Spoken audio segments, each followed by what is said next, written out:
natin. Ang iniibig sikaw sabihin, mawawalan si tayo ng trabaho? Yun na nga. Paano yun?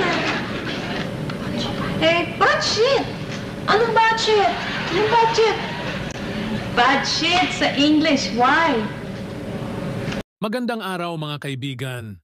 Sa episode na ito, ating pag-uusapan ang buhay ng isang iconic na beauty queen at actress sa Pilipinas noong dekada 80, si Maria Teresa Carlson.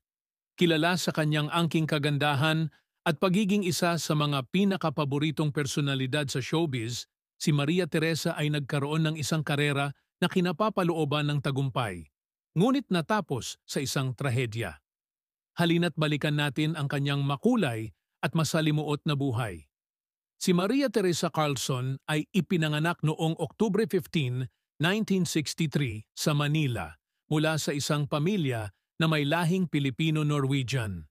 Ang kanyang mestiza na kagandahan ay agad napansin ng publiko at hindi nagtagal, pumasok siya sa mundo ng pageantry at showbiz. Bago siya naging tanyag sa showbiz, sumali siya at naging finalist sa mga beauty pageants na nagsilbing unang hakbang niya patungo sa isang matagumpay na karera sa industriya ng entertainment. Noong dekada 80, si Maria Teresa Carlson ay sumikat bilang isa sa mga it girls ng panahon. Siya ay nakilala hindi lamang dahil sa kanyang kagandahan, kundi pati na rin sa kanyang mga pagganap sa telebisyon at pelikula, kung saan ipinakita niya ang kanyang versatility bilang isang aktres.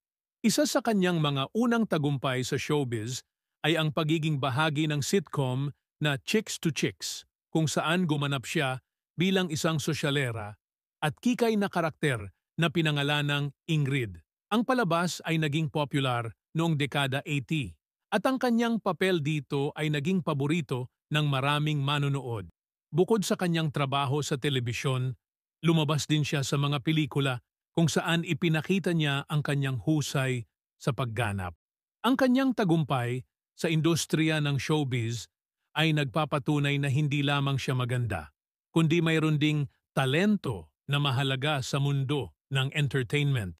Sa edad na 16, ikinasal si Maria Teresa kay Rodolfo Rudy Fariñas, isang kilalang politiko mula sa Ilocos Norte, na naging gobernador ng lalawigan.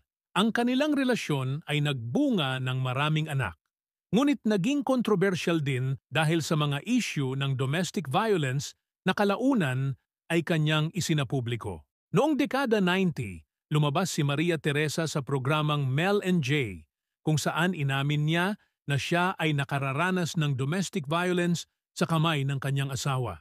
Ang kanyang pag-amin ay nagdulot ng malaking ingay at kontrobersya sa publiko, lalo na dahil ang ganitong mga issue ay bihirang na pag-uusapan noong panahon na iyon.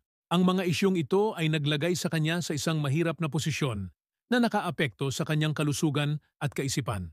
Noong Nobyembre 23, 2001, si Maria Teresa Carlson ay natagpuang wala ng buhay matapos tumalon mula sa ika-23 palapag ng isang gusali sa San Juan, Metro Manila. Siya ay 38 taong gulang lamang nang siya ay pumanaw.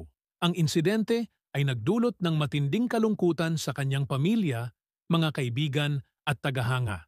Ang kanyang pagpanaw ay naging isang malinaw na halimbawa ng mga sekretong pinagdadaanan ng mga public figures na madalas hindi nakikita ng publiko. Ang kanyang trahedya ay nagdala ng mas malalim na diskusyon sa mga issue ng domestic violence at mental health sa bansa at nagsilbing paalala sa mga kababaihan na humarap at magsalita laban sa anumang uri ng pang-aabuso. At diyan nagtatapos ang ating pagtalakay sa buhay ni Maria Teresa Carlson, isang beauty queen at actress na nag-iwan ng isang makulay, ngunit masalimuot na pamana sa Philippine entertainment. Huwag kalimutang mag-subscribe para sa mas marami pang kwento ng mga alamat ng Philippine entertainment. Maraming salamat sa inyong panunood. Hanggang sa muli. Dito lang yan sa Pinoy Wisdom